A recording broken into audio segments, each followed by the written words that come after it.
Você que entrou, voltou titular e fez gol. Como é que tá pra você essa briga por posições? Pra você, como que foi esse jogo de hoje fazendo gol, fazer gol? Então, pra mim é muito gratificante estar fazendo gol com a camisa do Cruzeiro. Quando eu cheguei aqui, cheguei com essa responsabilidade, mas eu sei que as coisas fluem naturalmente e graças a Deus eu fui coroado dentro de campo. A equipe mostrou uma outra postura, um desempenho de verdade, como que tem que ser o Cruzeiro fora de casa, e em casa também, que a gente consiga repetir essa atuação mais vezes e quinta-feira contra o Bahia temos um grande desafio. Caio, você foi eleito pela equipe da Itatiaia melhor em campo. O que você pode falar sobre a sua atuação? E parabéns, né, a luta também, né? Não só pelo gol, mas muita luta. Você correu muito, brigou muito. Agradeço pelo troféu, compartilho com meus companheiros que brigaram comigo dentro de campo. Correram os 90 minutos ali e, como eu falei, agora o foco total é no Bahia e a gente tem que sair com os 3 pontos.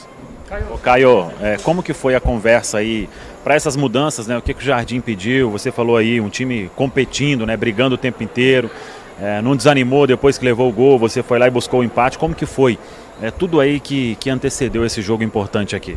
O Jardim pediu pra gente postura, né? Coisa que estava faltando um pouco dentro de campo, aquela atitude do início da partida, aquela entrega que a torcida tanto queria ver, e hoje vocês que estavam ali de fora conseguiram enxergar isso. Acredito que a gente conseguiu controlar bem a partida e esse empate, eu creio, no meu ponto de vista, que a gente merecia até a vitória, porque a gente conseguiu propor mais jogo, conseguiu atacar mais o adversário e agora é encaixar detalhes e ver se o professor dá uma sequência aí para conseguir estar jogando com mais frequência. Um gol importante de um escanteio, né? E de uma assistência inesperada ali do Kaique subindo, você com oportunismo debaixo da perna do Rafael. Tinha que ser assim, né, cara? Cara, o Kaique fez uma grande partida hoje. Depois eu vi a assistência com mais calma e ele subiu lá no segundo andar e eu estava ali dentro da área esperando uma oportunidade e assim que ela veio na minha direção eu consegui girar batendo pro gol. E a posição no ataque, como é que tá? Você tá levando isso numa boa ou como é que tá? Cara, falar pra você que eu quero jogar, independente se vai ser pelos lados, no meio, eu quero estar dentro de campo, ajudando o Cruzeiro. Espero ter mais uma oportunidade, sequência de jogo, como eu falei, e tô aqui para ajudar o Cruzeiro. Muito bem, tá aí o Caio e a turma toda saindo ali, ó. O São Paulo e Cruzeiro 1-1 no Morumbi. O resultado não foi ruim, mas a notícia foi na escalação. Gabigol no banco de polêmicas.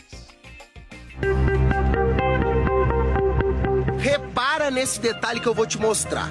Gabigol no banco de reservas, mas sem a camisa de jogo, que tava ali, ó, pendurada do lado dele. Viu? Aí o Gabigol, artilheiro do Cruzeiro na temporada, tem 7 gols em 11 jogos, começando no banco junto com o Dudu. Todos os outros reservas estavam com o uniforme de jogo do Cruzeiro. E só o Gabigol que tava com a camisa de treino. Esquisito, né? Será que ele já sabia que nem entraria em campo? Eu sou muito fã do Gabriel. Eu sou fã que ele é um dos jogadores, é um finalizador nato. É um jogador que eu gosto. E o Gabriel também às vezes nos pode ajudar muito. Ele está mais à vontade num modelo diferente, num modelo de 2 avançados. Mas hoje essa não foi a estratégia foi outra, por isso foi o motivo dele ter ficado de fora. E não foi só ele não. O time que entrou em campo contra o São Paulo no Morumbi foi diferente.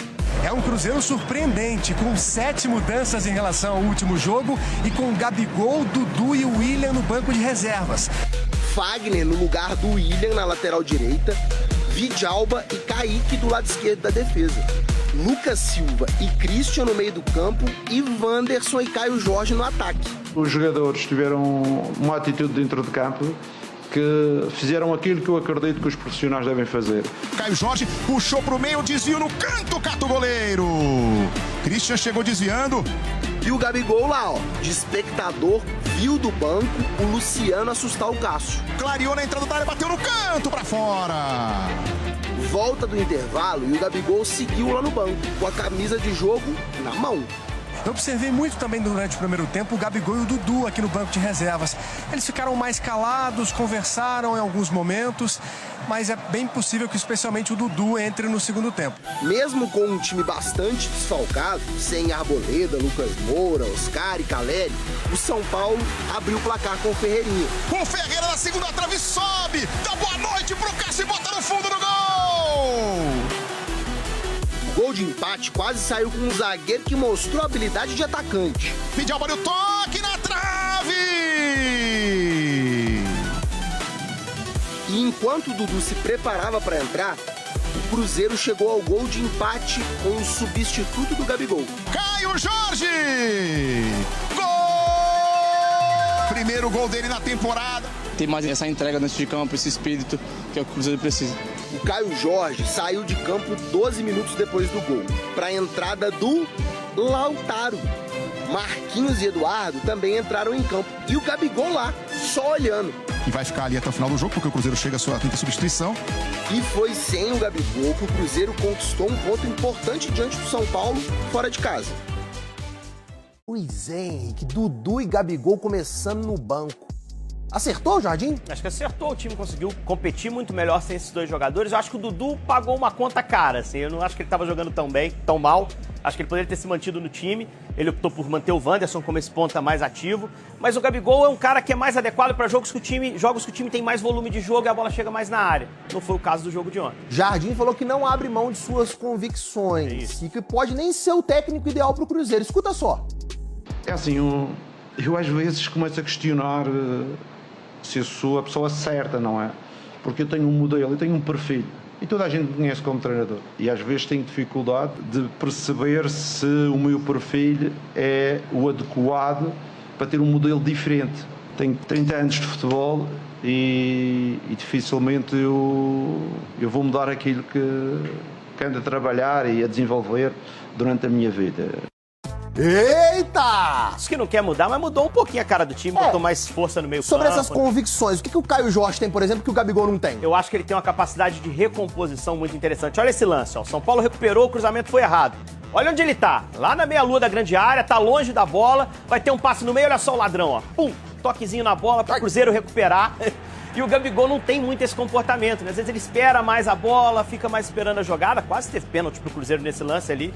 Mas eu acho que o Caio Jorge agrega isso e o Leonardo quer isso no time. E teve um lance curioso também. Na hora que o Matheus Pereira foi tomar o cartão amarelo, o juiz perguntou: qual é o nome dele? Mas qual é o nome dele? Não conheço. Mesmo? Qual é o nome do juiz que eu não sei? O Matheus eu conheço. O juiz é que eu tive que pesquisar depois. O juiz não tem que fazer esse tipo de coisa, né? Ele tem que conhecer os jogadores do jogo que ele vai apitar. E o Matheus é um jogador mais importante do Cruzeiro. Eu acho que ele sabe o nome do Matheus. Foi pra provocar. Botou uma pilhazinha, mas acho que não cabe isso, né? O jogo já é tenso demais você botar pilha em jogador, né? Como é que você chama mesmo? Não sei. Henrique Fernandes, vamos de Série B agora, Henrique.